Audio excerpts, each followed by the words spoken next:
Latest updates ఎప్పటికప్పుడు పొందడానికి big TV WhatsApp channel follow అవ్వండి. లింక్ డిస్క్రిప్షన్ లో ఉంది.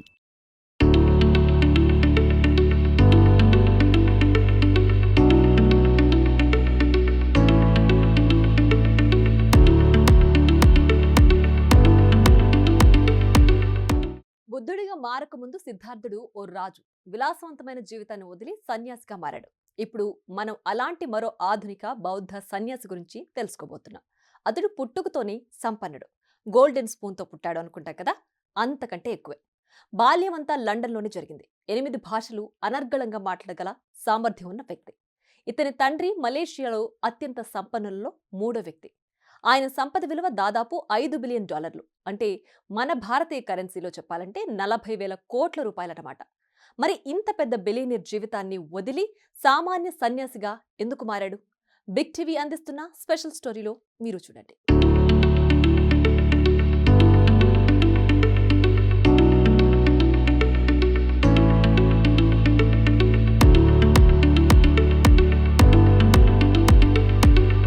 మలేషియా బిలియనీర్ ఆనందకృష్ణన్ ఏకైక కుమారుడు వెన్ అజాన్ సిరిపన్యో బౌద్ధ సన్యాసిగా మారడానికి తన సంపదనంతా వదులుకున్నాడు. వెన్ అజాన్ సిరిపన్యో చిన్నప్పటి నుండే తండ్రి సంపదను వారసత్వంగా పొందేందుకు శిక్షణ పొందాడు. భవిష్యత్ బిలియనీర్ ఎలా ఉండాలో దానికి కావాల్సిన స్కిల్స్ అన్ని నేర్చుకున్నాడు. కానీ సిరిపన్యో తన 18వ ఏట బౌద్ధ సన్యాసిగా మారాలని నిర్ణయించుకున్నాడు. ఇతని నిర్ణయాన్ని తండ్రి ఆనందకృష్ణన్ కూడా గౌరవించాడు. 1000 కోట్ల సంపద ఉన్నప్పటికీ కొడుకు సన్యాసిగా మారతానన్నా అభ్యంతర పెట్టలేదు. ఆనందకృష్ణన్ కూడా ధార్మిక కార్యక్రమాల్లో పాల్గొంటాడు. ధార్మిక కార్యక్రమాలకు పెద్ద ఎత్తున విరాళాలు ఇస్తుంటారు. అతని వ్యాపార సామ్రాజ్యం టెలికాం, ఉపగ్రహాలు, మీడియా, చమురు, గ్యాస్ మరియు రియల్ ఎస్టేట్ పరిశ్రమల్లో విస్తరించి ఉంది. ఒకప్పుడు క్రికెట్ లెజెండ్ ఎంఎస్ ధోని నేతృత్వంలోని ప్రఖ్యాత ఐపీఎల్ జట్టు చెన్నై సూపర్ కింగ్స్ కు స్పాన్సర్ చేసిన ఫోన్ కంపెనీ ఎయిర్సెల్ కూడా ఆనందకృష్ణన్దే.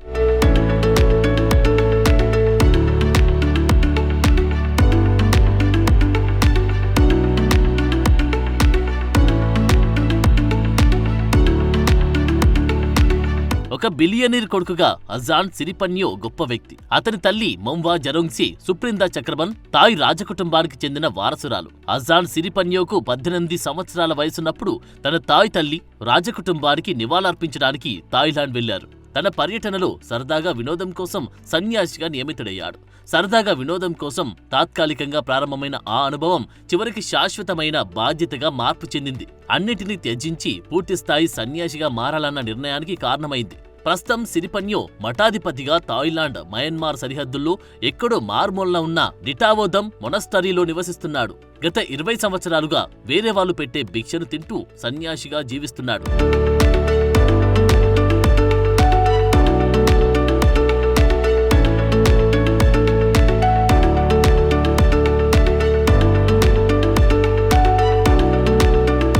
అజాన్ సిరిపన్యో తన 2 సోదరీమణులతో కలిసి లండన్లో పెరిగాడు.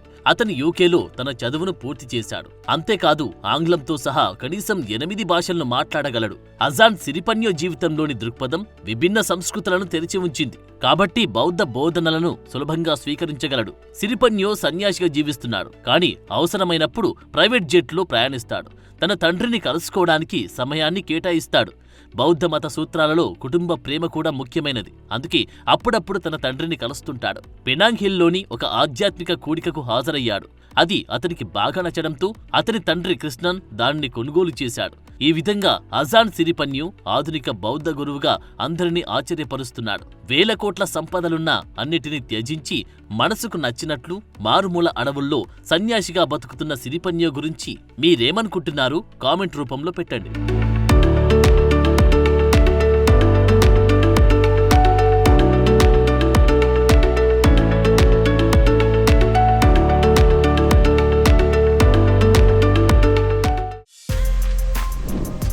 For more videos like this, subscribe Big TV channel.